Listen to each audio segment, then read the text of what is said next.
Selamat bertemu kembali dengan saya Moses Laksono Singgih.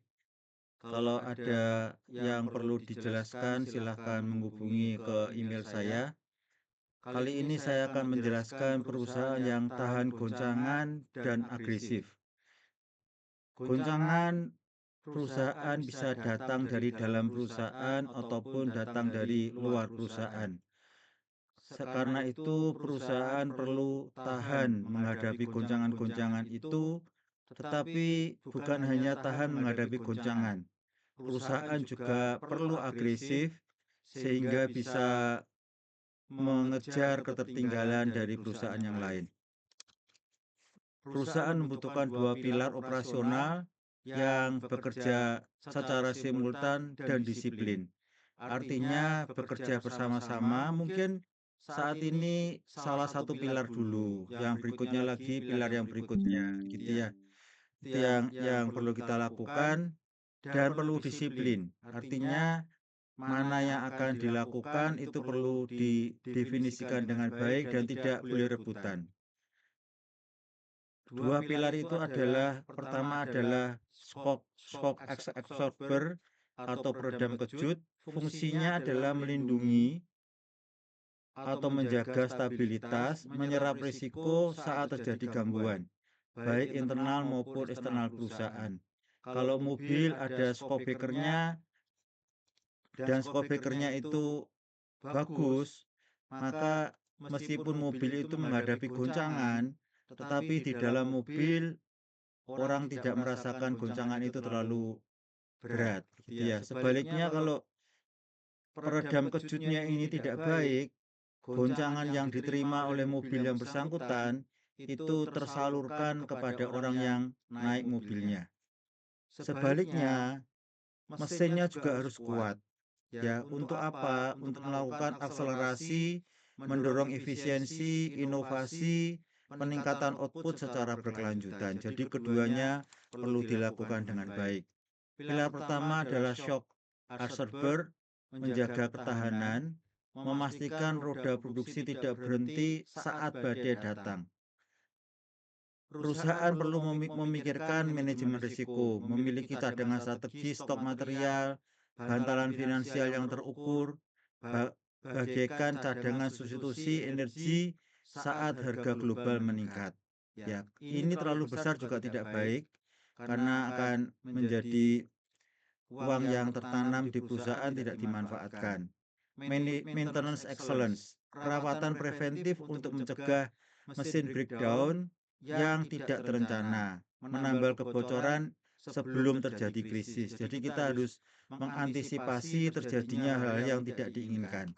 Kesejahteraan SDM, jaring pengaman sosial internal ini perlu dijaga, ya, sehingga mentalitas SDM dan keamanan kerja karyawan tercapai agar tetap loyal kepada perusahaan, fokus terus bekerja, memiliki daya tahan gotong royong saat kritis, mengalami masa-masa kritis.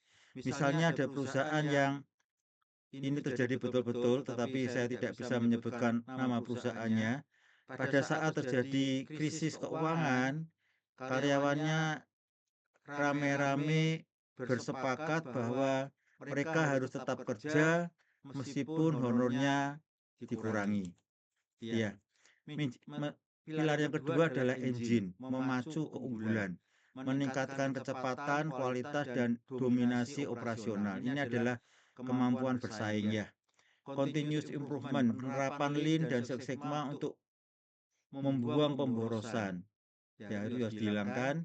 Bergerak efisien tanpa belanja jor-joran yang tidak produktif. Ini sudah harus kita hilangkan. Sudah bukan zamannya kita melakukan pamer-pamer begitu ya. Teknologi dan otomasi tentunya yang bermanfaat. Investasi digital pada sistem untuk mempercepat proses manual, melakukan transaksi ke standar operasional masa depan. Saat ini sistem digital sudah sangat maju dan sangat membantu kita. Belum lagi pengerjaan dengan yang dibantu dengan artificial intelligence itu sangat membantu perusahaan. Upscaling SDM. SDM perlu dilatih terus-terusan agar mampu mengoperasikan teknologi baru, mengubah mentalitas dari sekedar bertahan menjadi pemain yang menjadi penentu arah. Itu yang harus kita lakukan. Titik temu keseimbangan dari kedua tadi adalah indikator OEE. Ya, produktivitas maksimal adalah hasil perkalian mutlak, bukan sekedar penjumlahan. OEE adalah perkalian antara availability, performance, dan quality. Ketiadaan satu pilar akan meruntuhkan seluruh sistem. Itu adalah karena ini dikalikan. Ya, jadi kita perlu memperhatikan ketiganya ini. Ya, anatomi produktivitas yang tahan banting, fungsi shock absorber, melindungi mesin dan SDM. Itu di OEE ditunjukkan dalam availability, mesin selalu siap, orang selalu siap bekerja dengan baik. Fungsi engine, akselerasi dan akurasi, performance dan quality. Proses berjalan cepat, cacat produksi tidak ada. Hasil akhirnya adalah operasional yang stabil sekaligus agresif. Nah, ini kita akan melihat bahaya ketidakseimbangan atau imbalance trap, ya. Yang paling jelek yang bawah ini, shock absorbernya adalah rendah dan kekuatan engine-nya rendah. Ini krisis permanen ya, tuliskan di situ. Shock absorbernya rendah dan engine-nya kekuatannya juga rendah, rentan hancur karena tidak memiliki bantalan keamanan maupun kecepatan untuk bersaing. Kita lihat yang atas di sini, stabil tetapi lambat. Ya, shock absorbernya tinggi, jadi tidak bermasalah, tetapi engine-nya tidak terlalu kuat. Terlalu fokus pada keamanan dan cadangan, perusahaan kebal krisis, namun biayanya tinggi. Stagnan, kalah bersaing di pasar. Kita lihat yang kanan bawah, cepat tetapi rapuh. Ya, shock absorbernya rendah, engine-nya kekuatannya tinggi. Terlalu fokus pada efisiensi sesaat, berlari kencang, tapi mudah kolaps saat supply terganggu atau krisis melanda. Yang paling bagus yang sebelah kanan atas ini, ya, shock absorbernya tinggi dan engine-nya juga tinggi. Tahan banting dan agresif, mencapai OEE yang maksimal. Ini yang perlu dikejar oleh perusahaan-perusahaan. Ya. Nah, alokasi sumber daya, disiplin fiskal operasional, ya, investasi agresif, capital expenditure ya, gunakan modal untuk memperkuat mesin, teknologi, infrastruktur upscaling, berinvestasi pada fondasi masa depan, bukan sekedar gaya sesaat, jadi bukan gaya-gayaan gitu ya. Bantalan wajib operational expenditure, ya, ini cadangan ya.